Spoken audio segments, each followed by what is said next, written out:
But I want to get straight into introducing our first two speakers. So we've got a tight schedule, and we've got one of these awful situations with two people speaking at the same time. They always go over time, in my experience. So we'll get straight on with Michael, who's going to tell us about the house, and we're all so keen to hear about. Michael is an architect and is an associate with the local firm of Greive, Gillett, whose sign you would have seen as we came into Marble Hill. This architectural group has achieved numerous awards, including the prestigious 2012 David Saunders Award for Heritage Architecture for their involvement in the sensitive conservation work on the Museum of Economic Botany, where Tony Canellis is the curator. In 2001, they received an award for excellence for lighting design on the cathedral, one of the cathedrals here in Adelaide, the external facade, and in the early 2000s, several design and construction awards were received, including the architecturally challenging Adelaide Wine Centre. As an architect practicing in the field of cultural heritage, Michael's experience has included conservation management plans, regional heritage surveys, and the conservation and adaptation of significant heritage buildings, including here at Marble Hill. I'll just mention too that Michael's the Vice President of Australia ICOMOS, and invite him to tell us now about Marble Hill. Thanks, Michael. Thank you, Andrew. Patricia's already spoken, well, given most of my talk, so we can be nice and quick. No, that's okay. Thank you very much. I will talk about the house itself and finish with some, I guess, some questions or dot points we'd like everyone to perhaps think about while they're up here. And Edwin and Patricia would love to have your feedback or input into those questions. And Trevor Nottle is going to talk about the garden after my now probably 12 minutes. Okay, so you've read about the house on the way up on the bus trip, and as I learnt once, you don't do your phone texting on those roads because they really bend. So I'll just give you some quick facts in addition to Patricia's earlier comments about the house. So Marble Hill, State Heritage listed place, definitely one of the early properties listed, and initially listed for its values in association with vice-regal residence, architectural values, and also its values as a ruin or a reflection of bushfire damage. It was the last vice-regal summer residence in South Australia. As Patricia said, there was an earlier residence built in 1862 in Belair. This residence was probably about 4 or 5 times the size of that very small property. Marble Hill's been home to 15 governors over its life, erected 1878-79, instigated by Sir William Jervois, or we're negotiating which way we say him now, and a Navy man, and he was responsible for a lot of the forts across southern Australia for evidence of his impact. Cost £36,000 in the day, and I don't know what that is in today's money, but it sounds like a lot back then as well.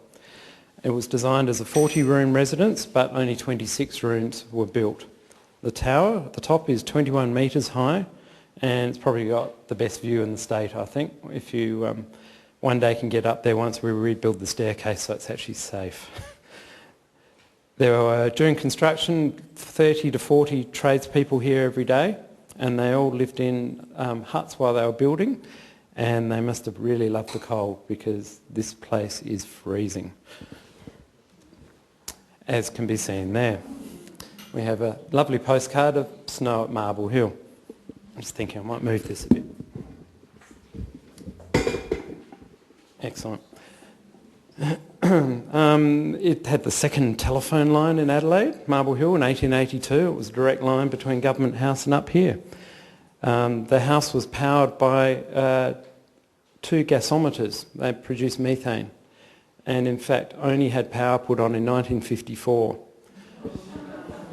Only 12 months before it burnt down. So it must have been a reasonably primitive life up here in many ways.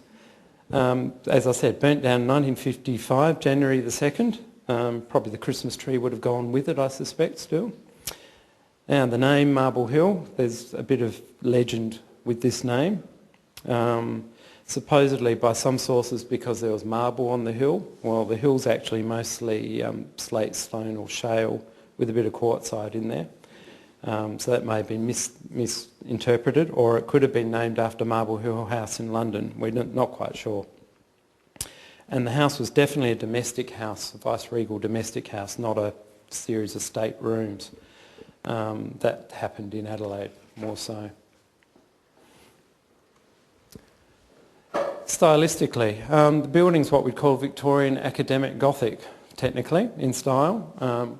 A common style to the time in South Australia and pretty much across Australia.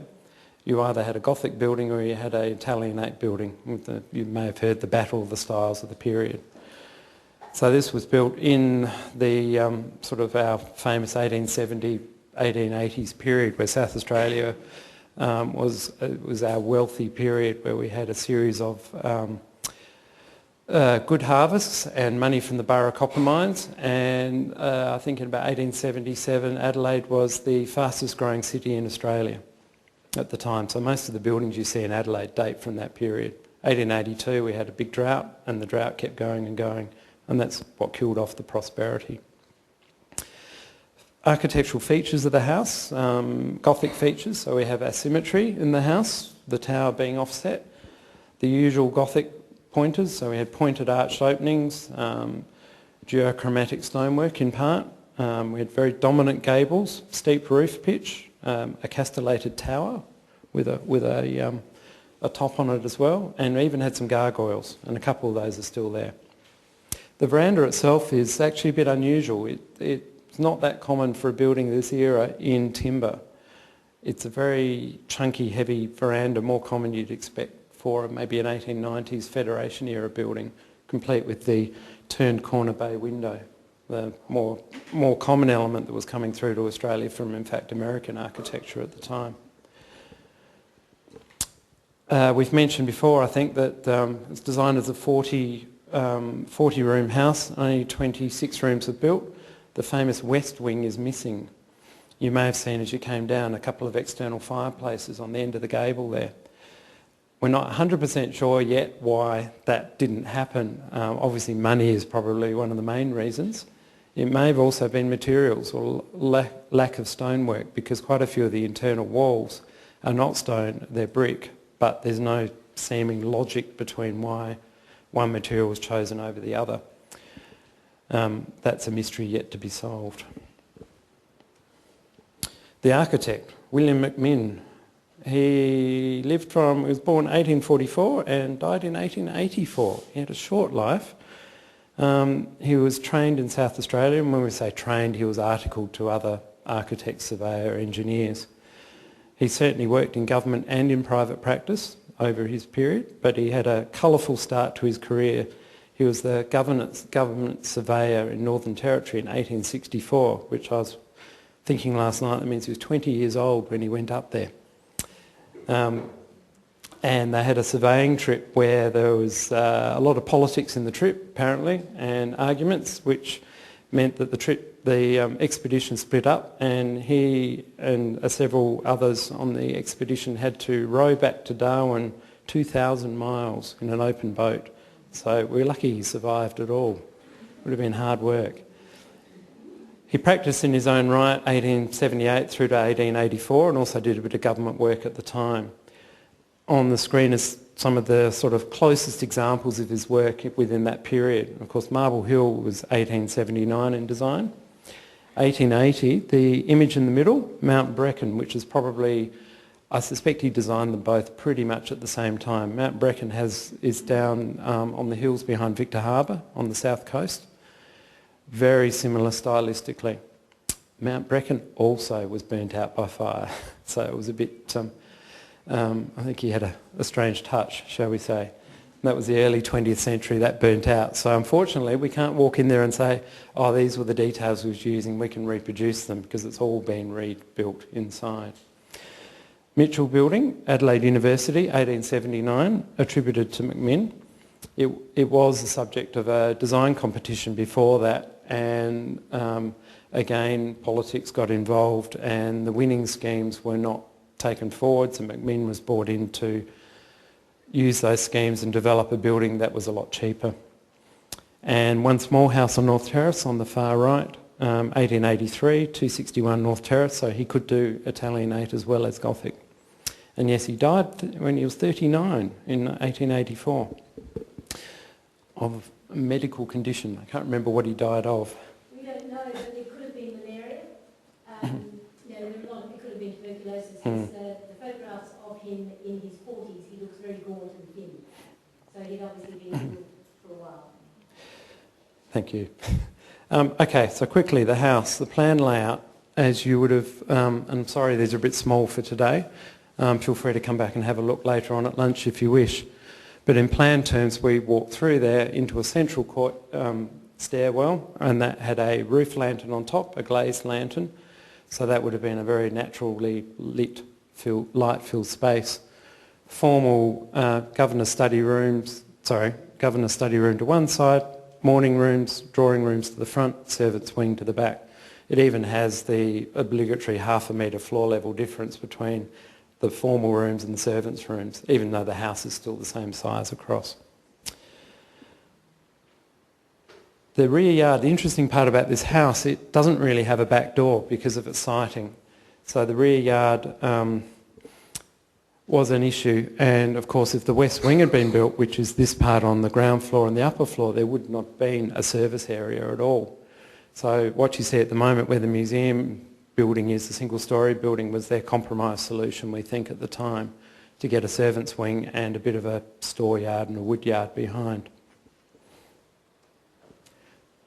There's some more drawings. We're very lucky we have the original drawings, which are going to help us. Not everything was built as drawn, but it's very close to that. There's a shot about 1920 with reasonably developed landscape. Some very sensibly located pine trees right next to the house, ready to burn. We have a few interior shots. These are about the only ones we have. As you can see, it's a fairly plain, simple interior, and they're only public spaces. But what we have is and if I've got time I'll read this, a diary entry by Lady Tennyson, who was Lord Tennyson, who was Governor of 1899 to 1903. She often wrote home to mother. So 17th December 1899, and she says, "It's a delightful large airy house and the views are glorious all round, and the great wide verandas on which all our rooms open upstairs and down, running round three sides of the house, are a great joy." I'll jump a bit here. I must tell you about this house and must send you a photograph. And then she says, "No, I think I did. It's a large stone house with a tower, 2 storeys, and as I say, these delightful huge verandas, 3 sides of the house. As you enter the front door up some stone steps, there is a door a little way to the left which leads to Hallam's office, her husband, and then there is a little room where he can wash with cupboards and bookshelves, and this leads to the billiards room, a very large room where Captain Wallington sits as his office, and I presume he was the aide-de-camp probably. And from there are doors into the back regions and the garden. And where is she? And then again from the front door you walk about 20 yards into a square hall with the wide staircase coming down to it, which runs straight to the roof, and a gallery around the first floor on which the bedrooms open and arches looking down into the hall. Opening into the hall on the right hand is my sitting room, a delightful room with 4 windows, 2 facing one way, 2 the other, a corner room, all the windows as doors giving onto the veranda. Then comes the drawing room with a large bow with 4 sash plate glass windows and seats all around. She also goes on to describe how they manage a hot weather day. They literally just closed all the curtains. But as we know, they're not that common up here, so that was probably sensible. Then we had 1955. 2nd of January, the fire. We understand it started in the roof space, and they didn't even know it had started in the building when they were in there. All the seaweed, which was a common South Australian insulation material at the time, caught alight and off it went. We think that the most ferocious centres of the fire were probably the tower. I suspect that was a very nice chimney when that was burning, because that had a timber staircase in it, and the wraparound veranda. You can see on the house the really pink colour to the stone, so that really took a lot of heat.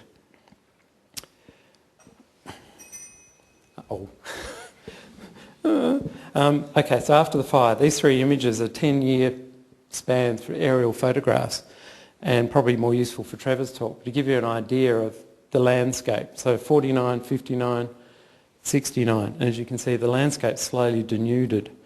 It was decided after the fire by the Premier of the day that the house was not to be rebuilt.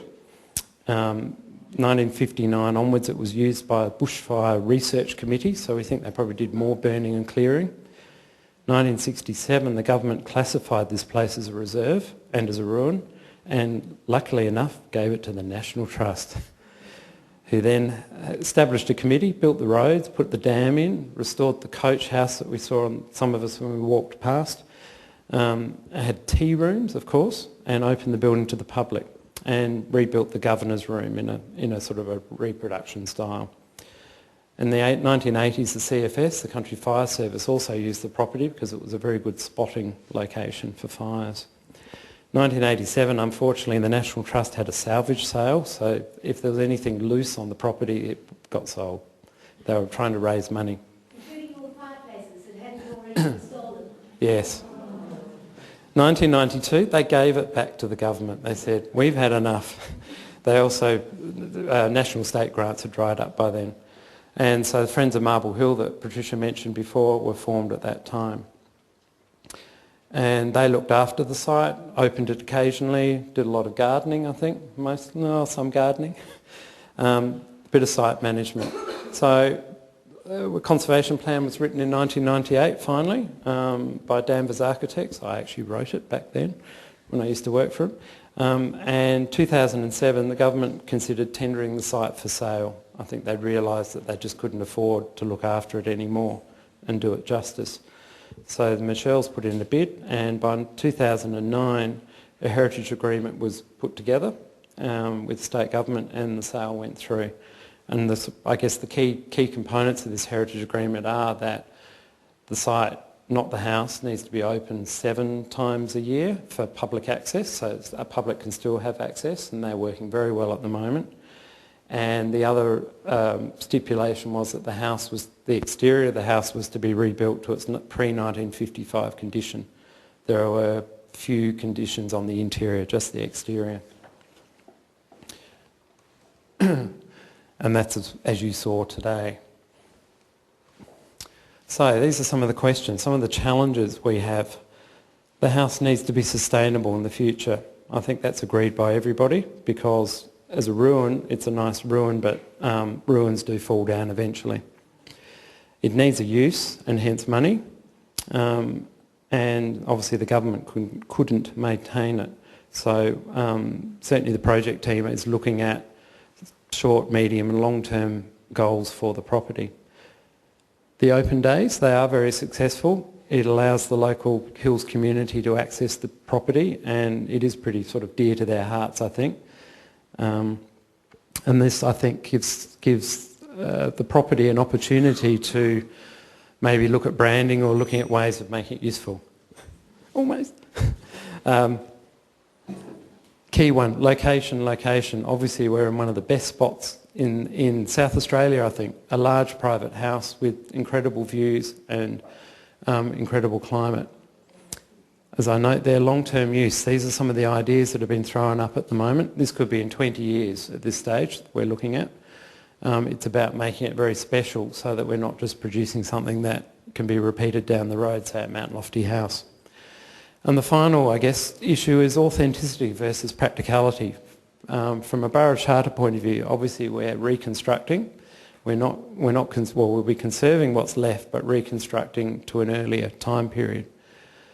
And I think that is probably it's a good thing to do, and important to do, because the social value of the house, I think, for the community is more important than just getting hung up on authenticity alone.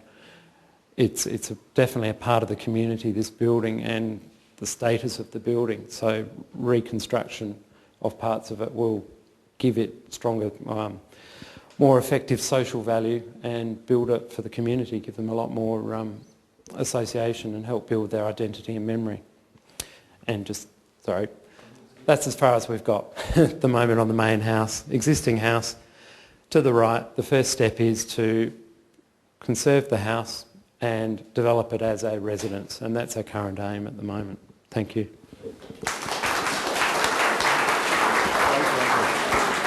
Thanks, Michael. That was, I'm sorry we're in a rush because I know we all want to know more. I'm sure you'll get lots of questions.